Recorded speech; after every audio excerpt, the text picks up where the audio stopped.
Bismillahirrahmanirrahim. Assalamualaikum warahmatullahi wabarakatuh. Salam sejahtera untuk kita semua.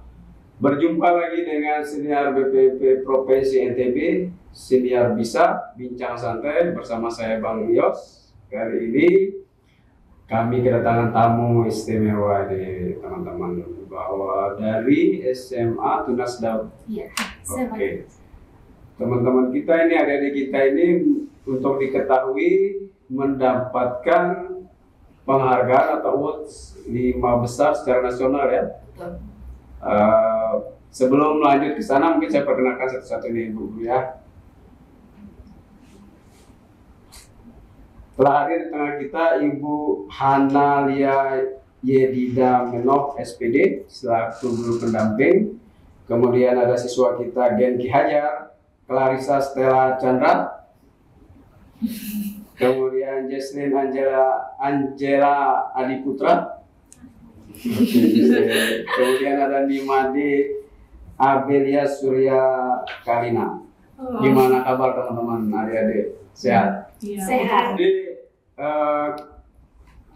kami berkesempatan hadir dengan teman-teman karena ingin menggali nih Bu Guru, seperti apa sih kejuaraan yang sudah diikuti. Adalah STEM Ki Hajar ya? Ki Hajar. Ki Hajar STEM. STEM itu adalah Sains, Teknologi, Engineering, Matematik. Ini kalau dari namanya aja saya agak ini Bu Guru, karena memang pada dulu zaman-zaman ada di kita ini eksak kayaknya saya nggak pernah diundang terkait kegiatan ini. Boleh diceritakan sedikit nih Bu Guru, gimana sih awal mula adik-adik kita ini mengikuti UUT ini? Ya, jadi Ki Hajar STEM ini itu diikuti oleh satu tim yang isinya 3 orang. Satu tim 3 Ya, orang. isinya 3 orang. Okay. Nah, Ki Hajar ini pertama kali kita tahu lomba ini itu dari Clarissa. Dari Clarissa. Ya, Okay. Clarissa karena beliau pernah ikut waktu SMP.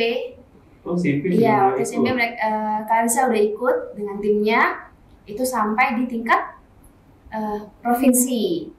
Nah, dari situ kemudian Clarissa masuk di SMA dan Clarissa ingin mengikuti lagi kejuaraan ini, sehingga Clarissa ngajak temannya untuk sama-sama ngikuti Ki Hajar STEM ini awal mulanya. Yang adakan siapa nih Bu? Kementerian atau direktorat mana gitu yang adakan UUT ini?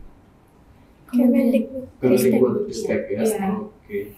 Berarti ajang lombanya di Jakarta kemarin ya? Kita cuma diundang buat nerima malam anugerahnya itu di Jakarta, tapi pelaksanaan lombanya secara online. Secara online. Berarti ada tahapannya mulai dari provinsi gitu ya? Mbak Clarissa ya? Dari basic itu kita semua tanding nasional sih, cuman berdasarkan provinsinya masing-masing. Di provinsi masing-masing. Iya. Oke. Ada beberapa tahapan. Tahap pertama Yang Gimana, pertama itu Mbak? ada tahap basic, selanjutnya ada tahap intermediate, habis itu ada advance, final, sama baru waktu final tuh kita presentasi, baru diumumin siapa diundang ke Jakarta gitu. Yang menilai di sini di tingkat provinsi dari mana Ibu? Bahwa ini SMA Tunas Daud ini lolos nih atau bagaimana? Atau langsung dari pusat secara online? Iya, pusat dari online. Karena Iya. kan basic sama Sama intermediate itu pakai tes Soal Tes soal soal. secara online, dan itu hasil langsung keluar. Oh, langsung Skornya langsung online. keluar ya. Tinggal kita tunggu beberapa jam ya. Itu hasil peringkatnya keluar. Peringkatnya keluar langsung. Jadi yang tahap basic itu diambil 20 besar. 20 besar dulu, baru lolos ke tahap intermediate yang diambil 5 besar, masuk ke tahap advance. Itu membuat suatu karya Harus video. ada karya video. Iya, dalam Iya. bentuk video. Program yang diambil itu harus ditayangkan dalam bentuk video yang dikirim di webnya. Dari video itu Di yang web dinilai. kementerian. Ya. Dinilai 2 orang yang lolos ke tahap final untuk mempresentasikan karya yang mereka buat. Oke. Ini kan sudah ada media-media nih atau karya-karya nih teman-teman. Jadi kita pengen tahu juga nih apa sih yang dibawa ini gitu kan, kita belum paham nih. Nanti boleh dijelaskan ya Bu Guru ya atau adik-adik kita terkait media ini yang diikuti pada saat ajang STEM ini. Ini yang menjadi indikator penilaian di sana Ibu ya? Siap, betul. Media ini. Iya. Boleh dijelaskan mungkin satu-satu Jesslyn-nya? Dari temanya dulu.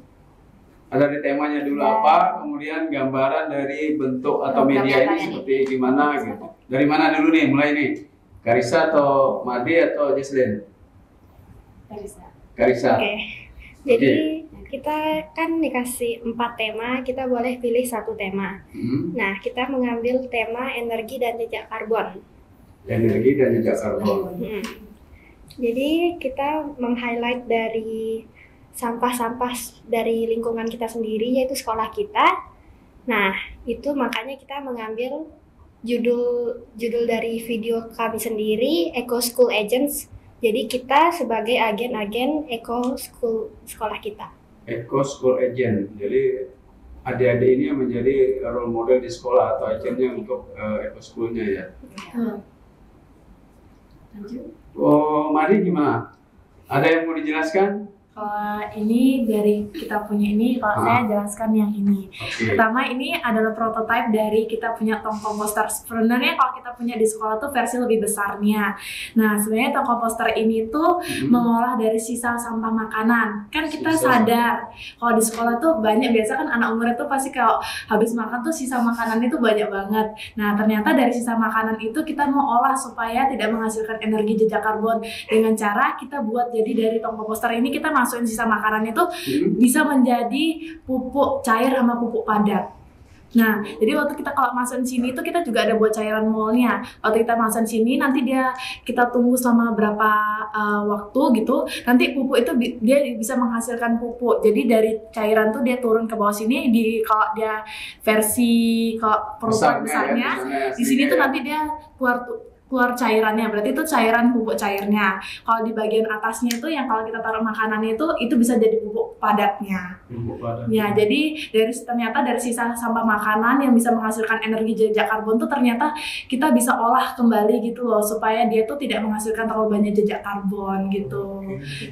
Jadi lebih bermanfaat gitu, bisa dibuat di tanaman. Nah, itu kan dari pupuk tersebut. Jadi dari satu prototipe ini tuh bisa menghasilkan 2 produk gitu, hasil produk yaitu pupuk cair sama pupuk padat. Pupuk padat. Iya. Kalau yang ini, nah ini tuh sebenarnya dari Bank Eko ini. Nah, jadi Bank Ini Eko sampah juga ini. Iya, ini semua dari sampah. Boleh. Ini dari bank ini dah. Dari Bank Eko dulu. Jadi ini tuh sebenarnya kita kan di sekolah pasti masih pakai kertas kan ya. Iya. Kertas ujian, tugas, lembar kerja itu pasti pakai kertas, dan sekolah pastinya punya banyak sampah kertas. Iya. Pastinya itu di sekolah ya. Pasti sekali, dan setiap kita pasti juga udah yang tugas lama, udah bertahun-tahun yang lalu pasti ada. Jadi kita buat kertas-kertas itu kita olah jadi bubur kertas. Nah, terus kita di sekolah itu kan minum pakai botol. Cuman ini kan prototipe, jadi kita buat versi kecilnya. Dari botol plastik itu kita buat dia jadi kerangkanya biar bisa menopang bubur kertas ini biar tetap lurus. Nah, habis itu dari botol-botol itu kita masukin isinya sampah plastik biar jadi eco brick. Nah, kenapa dimasukin sampah plastik? Biar jadi botolnya itu bisa ndak rapuh yang dia jadi peleot, tetapi dia bakal jadi kuat, kokoh, dan bubur kertas ini yang sudah dikeringkan ini dia tahan api, kuat. Oh, jadi di botol itu dimasukin sampah plastik biar kokoh menjadi rangka ini ya. Iya. Oke. Kegunaannya apa nih, Jesslyn? Nah, kegunaannya ini kan bisa Bang Eko kan baku, jadi bisa dipakai untuk duduk kalau yang kursi besarnya. Oh iya. Jadi bahan dari sampah plastik ini bisa jadi bahan Plastik untuk dan bangku kursi tempat buat ini. anak-anak nongkrong di sekolah. Oke, baik. Santai-santai di sekolah. Nah, jadi ternyata yang ini apa nih? Yang dari kita buat ini tuh kita juga waktu itu kita juga sempat kayak searching sama kita kayak tanya ke pakarnya gitu, apa sih yang kita bisa kita tanya waktu itu pergi ke bank sampah NTB, kita di sana kayak kita tanya-tanya, oh ternyata ini tuh juga bisa dijadikan jadi media pembelajaran. Nah, jadi kita buat versi dadunya. Nah, ini versi prototipenya. Jadi Bang Eko ini kita buat jadi kayak dadu, jadi permainan. Ternyata dari sampah itu bisa jadi alat media pembelajaran. Nah, ini kan kalau kita lihat sebentar.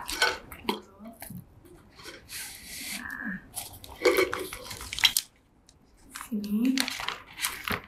Nah, ini ada permainan. Jadi teman-teman kita tuh di sekolah tuh bisa bermain namanya ular tangga Eko. Jadi kita sama-sama jadi untuk bisa jadi alat media pembelajaran gitu. Ternyata dari sampah ini itu bisa jadi kayak teman-teman tuh jadi termotivasi karena kita bisa lihat, oh ternyata kalau saya itu misalnya saya tuh melakukan daur ulang gitu, ternyata saya tuh bisa naik gitu loh. Jadi orang-orang tuh termotivasi dan mereka juga menjadi media edukasi buat belajar teman-teman kita di sekolah gitu.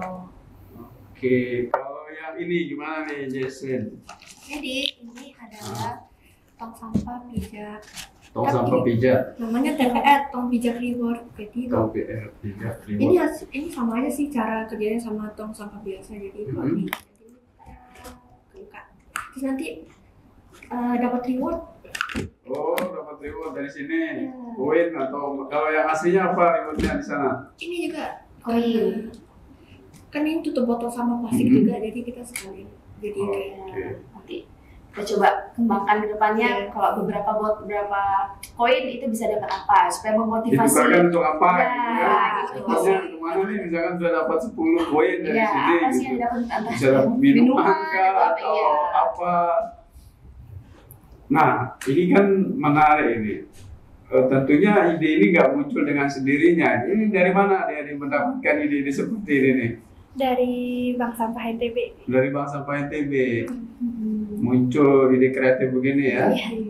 Sama kenapa fokusnya di sekolah? Karena kan juga mereka dari 1 minggu 5 hari di sekolah, terus juga dari pagi sampai sore gitu, hampir setengah waktu mereka kan di sekolah. Jadi kan butuh suasana yang nyaman juga di sekolah. Jadi mereka mikirkan kalau lingkungan sekolah saya sih apa sih yang bisa dilakukan dari lingkungan sekitar. Pastinya karena durasi yang lama kan harus ada sesuatu yang menyenangkan di sekolah itu ya, tidak boring atau apa gitu kan. Dan juga peduli dengan lingkungan. Iya, lingkungan sekitar termasuk sekolah tempat mereka. Kemudian gini nih Bu Guru, melihat anak-anak kita ini dengan ide kreatif mengelola sampah sampai mendapatkan penghargaan tingkat nasional yaitu Award STEM Ki Hajar. Apa treatment yang dilakukan oleh Bu Guru terhadap anak-anak kita ini sehingga bisa meraih prestasi tingkat nasional? Iya, kalau di sekolah SMA Tunas Daud itu kita mendukung setiap bakat anak-anak, pastinya potensi setiap mereka. Jadi di sekolah itu juga sudah ada pembinaan setiap mata pelajaran yang kayak matematika, IPA, ekonomi juga ada gitu. Jadi ada pembinaan di setiap mapel untuk olimpiade seperti itu. Tetap sekolah menyediakan pembinaan gitu sekolah. Terus juga belajar itu kan nggak harus di kelas, dan belajar itu nggak harus buku pelajaran, tapi belajar itu dari lingkungan, dari alam lingkungan sekitar kita, ya. Bisa jadi pelajaran juga. Iya, dari kita ajak pergi ke kayak kemarin ke bank sampah NTB, ataupun sekolah juga kan ada program-program sekolah yang menunjukkan kayak Tunas Daud Camp, langsung ke alam, mereka belajar untuk mencari bakat dan mengembangkan potensi mereka. Oke, kalau dari adik-adik pribadi nih gimana nih treatmentnya misalkan di rumah, apalagi hari ini kan dengan maraknya media sosial, gadget dan lain sebagainya, pastinya usia-usia kita ini kan karena kami pernah mengalami ya.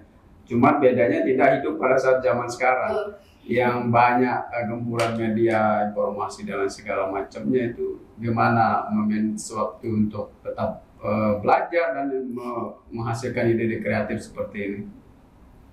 Kira-kira dari mana dulu nih, Made, Iselin atau Kalisa? Boleh, sama-sama bebas. Kalau dari saya sendiri gitu, misalnya kita tuh kan emang waktu kita banyak di sekolah, jadi kita belajar untuk memaksimalkan waktu gitu. Ternyata anak muda zaman sekarang tuh bisa loh, kita tuh berkreasi, kita tuh juga bisa memanfaatkan waktu kita dengan banyak kegiatan di luar. Dan salah satunya gini kan, dari Ki Hajar ini kita tuh ternyata bukan hanya penerapannya di sekolah, tapi penerapannya ini tuh kita bisa juga bawa ke dalam kehidupan kita sehari-hari, dalam di rumah saja. Akhirnya itu juga bisa berdampak bukan hanya bagi di sekolah tapi di lingkungan sekitar rumah kita. Gimana kita untuk menangani jejak karbon ini, apalagi kan sekarang itu kan kalau dilihat gitu ya, di kayak misalnya Jakarta, di sekarang kan suhu itu kan kayak perubahan cuaca tuh sangat kayak perubahan ekstrim banget. Nah itu yang menyebabkan itu bisa kita tuh berdampak bagi orang sekitar kita untuk sama-sama kita belajar untuk mengurangi bersama gitu. Oke, luar biasa. Made, kalau dari Karissa gimana? Sama sih, jadi lebih memaksimalkan pembelajaran di sekolah. Misal kalau saya enggak les lagi karena udah sekolah itu kan sudah makan waktu banyak sekali ya. Terus jadi sebenarnya kita tinggal pas misal guru jelasin itu kita benar-benar dengerin, pahamin. Kalau nggak ngerti langsung ditanya. Nah, terus tugas-tugasnya tinggal langsung dikerjain. Terus kita udah sampai sore. Jadi kalau PR jarang banget sih, hampir nggak pernah. Makanya kalau waktu di rumah bisa, kalau mau waktu untuk pulang belajar lagi, buat untuk besoknya itu mau dipelajarin apa, masih bisa ada waktunya. Terus kalau masih untuk main, sebenarnya itu bukan prioritas ya, tapi kalau misal kayak lagi sumpek banget bisa. Oh, ini benar-benar Gen Ki Hajar. Oke, kalau dari Jesslyn gimana Jesslyn? Saya sih punya banyak ya kegiatan di selain sekolah, jadi agak susah untuk mengatur waktu. Tapi kalau di sekolah saya coba menyelar dengan baik agar pulang tuh tidak bingung-bingung, ini tugasnya gimana cara kerjain, biar cepat di sekolah gitu ya. Biar cepat juga kerja tugasnya. Nah, selain itu habis saya kerja tugas kan biasa kadang ada latihan atau ada les, saya lakukan itu dulu. Terus kalau udah selesai, kalau masih ada waktu saya bisa coba kerjakan ini. Oke, baik. Jadi tadinya mungkin harus dijelasin juga nih Bu Guru, ini Gen Ki Hajar nih apa sih Gen Ki Hajar ini? Tadinya saya juga pikir seperti apa Gen Ki Hajar ini, biar teman-teman di luar juga paham terhadap istilah Gen Ki Hajar ini seperti apa, dari Ibu Guru atau siapa yang ingin menjelaskan? Apa Gen Ki Hajar? Gen Ki Hajar. Kita harus belajar. Gen Ki Hajar kita harus belajar. Sesuai juga dengan pahlawan pendidikan kita ya. Oke. Kemudian berikutnya ini kita kan ingin memberikan edukasi kepada para penonton kita di BPMP Bisa bahwa ternyata dengan belajar sampah juga bisa dikelola, Pak Guru ya, dan adik-adik. Kemudian bagaimana sih perasaannya setelah mendapat penghargaan award nasional ini tingkat 5 ya, 5 besar ya? Iya, kita masuk jadi tim berpikir kritis di Jam SMA. Tim berpikir kritis teman-teman, jadi tim berpikir kritis tingkat nasional. Gimana perasaannya Karissa waktu mendapatkan ini penghargaan ini? Seneng banget sih. Seneng banget ya. Kalau dari Jesslyn? Senang dan kaget. Tentunya Bisa. tambah memotivasi kan untuk berbuat lebih baik lagi.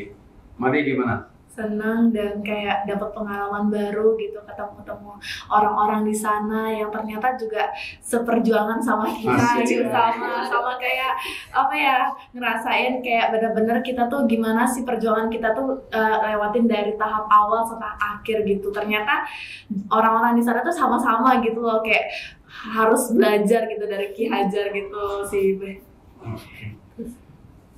Nah, kemudian kan Gen Ki Hajar ini kan nggak banyak yang tahu nih Bu Guru. Kalau dari Karissa sendiri bisa menceritakan sedikit nggak bagaimana sih kalau misalkan kita pengen nih mengikuti jejak-jejak teman-teman ini, daftarnya kemana, di mana, seperti apa itu Karissa? Nah, lomba Ki Hajar website ini kah atau lewat daftar ke dinas atau melalui sekolah seperti apa, coba diceritakan Jadi sedikit. ada IG-nya TV Edukasi. TV Edukasi. Ya, nanti di sana ada info-infonya. Oh, di TV Edukasi daftarnya Enggak, IG-nya TV Edukasi, tapi kalau daftarnya ada webnya sendiri. ada web sendiri. Setiap tahun nih kegiatannya ini lomba Setiap tahun diadakan ya. ya. Dia di web biasanya, di web. Dan untuk info kapan jadwalnya, webnya apa itu ada di IG tadi, di TV Edukasi. Oke. Terakhir nih Bu Guru dan adik-adik kita. Harapan untuk sekolah kita atau untuk ETB secara umumnya, bahkan secara nasional seperti apa kira-kira dari ajang ini? Dari Bu Guru dulu. Kalau dari saya pribadi, ini program saya mengharapkan mereka, dan bukan hanya mereka ya, tapi anak-anak muda semuanya itu juga Adik kita di luar. peduli juga dengan lingkungan di sekitar. Jadi kan belajar bukan hanya tentang pelajaran di sekolah saja, tapi harus ada kepedulian dengan lingkungan sekitar. Karena ada lingkungan pun kita bisa belajar banyak hal.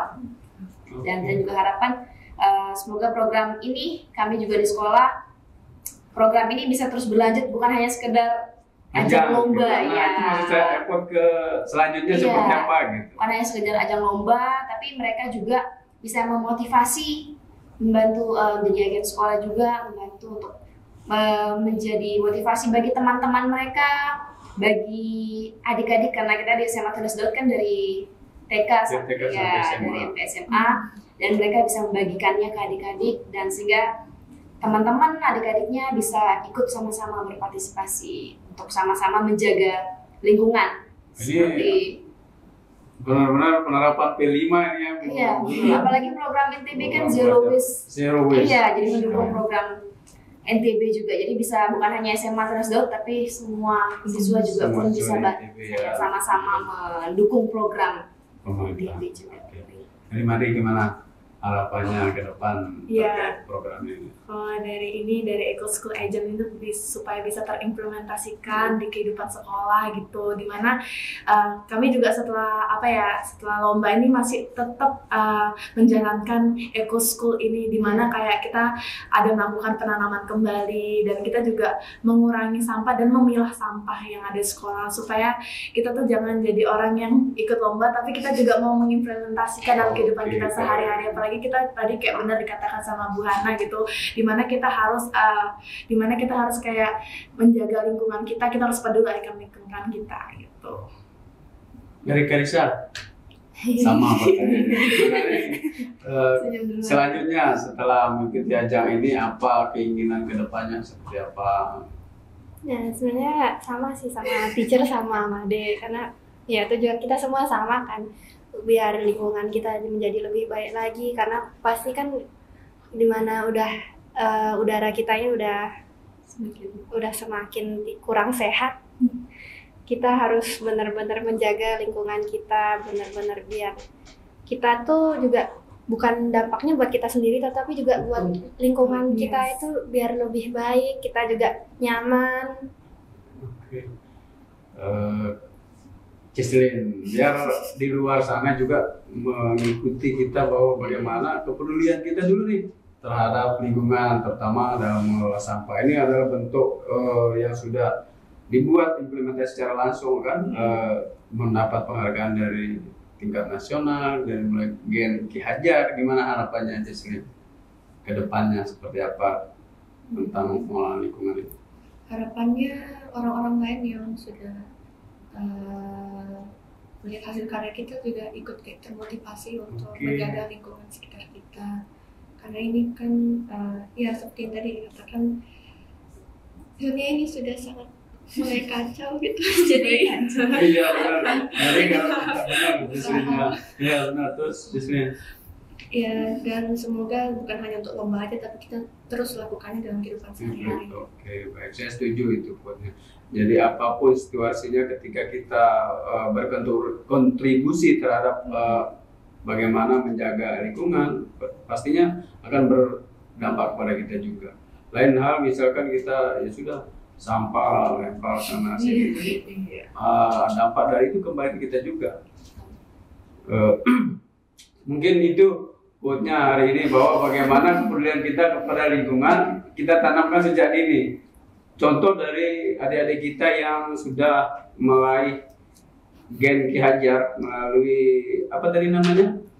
Eco School Agent tingkat nasional 5 besar loh teman-teman. Jadi ternyata ketika kita berbuat apapun itu pemerintah juga memperhatikan guru.